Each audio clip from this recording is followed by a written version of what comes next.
Nindot kaayo ang atong ebanghelyo karong adlaw. Dinhi atong makita ang atong kaugalingon ug mailhan panato ang Ginoo. Kita usab mga saop sama sa sambingay karon. Gitawag kita sa pagtrabaho. Gihatagan kita og mas dakong responsibilidad alang sa pag-alagad o pagserbisyo sa parasan.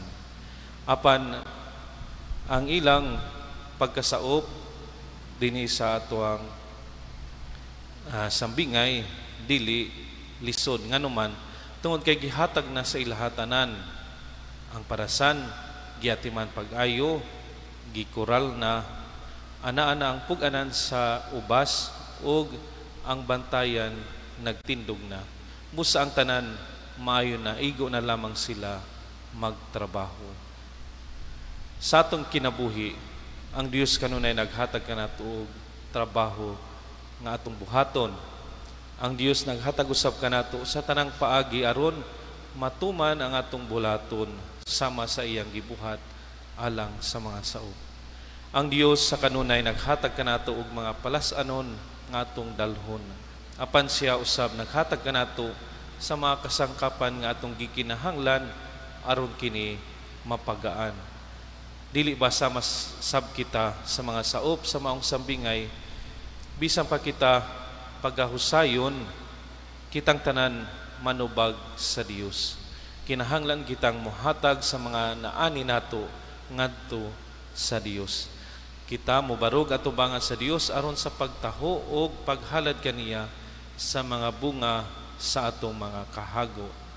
Ang Dios nga mao'y tag-iya sa parasan, dako ang iyang pagsalig kanato isip mga saop. Iyang gitugyan ang tanan aron pag-atiman. Misalig siya sa atong kapasidad o kapabilidad. Ang Dios nagtuo sa atong mga potensyal, iyatang gitahod. Wala siya magreklamo kanato, naghulat siya nga kita muhatod, mubunga ug muhatag. Apan unsay nahitabo, atong giangkon ang parasan nga dili ato. Nahimo kitang hakog kayo aron maangkon ang tanan ug makakuha ang bisan unsang butang.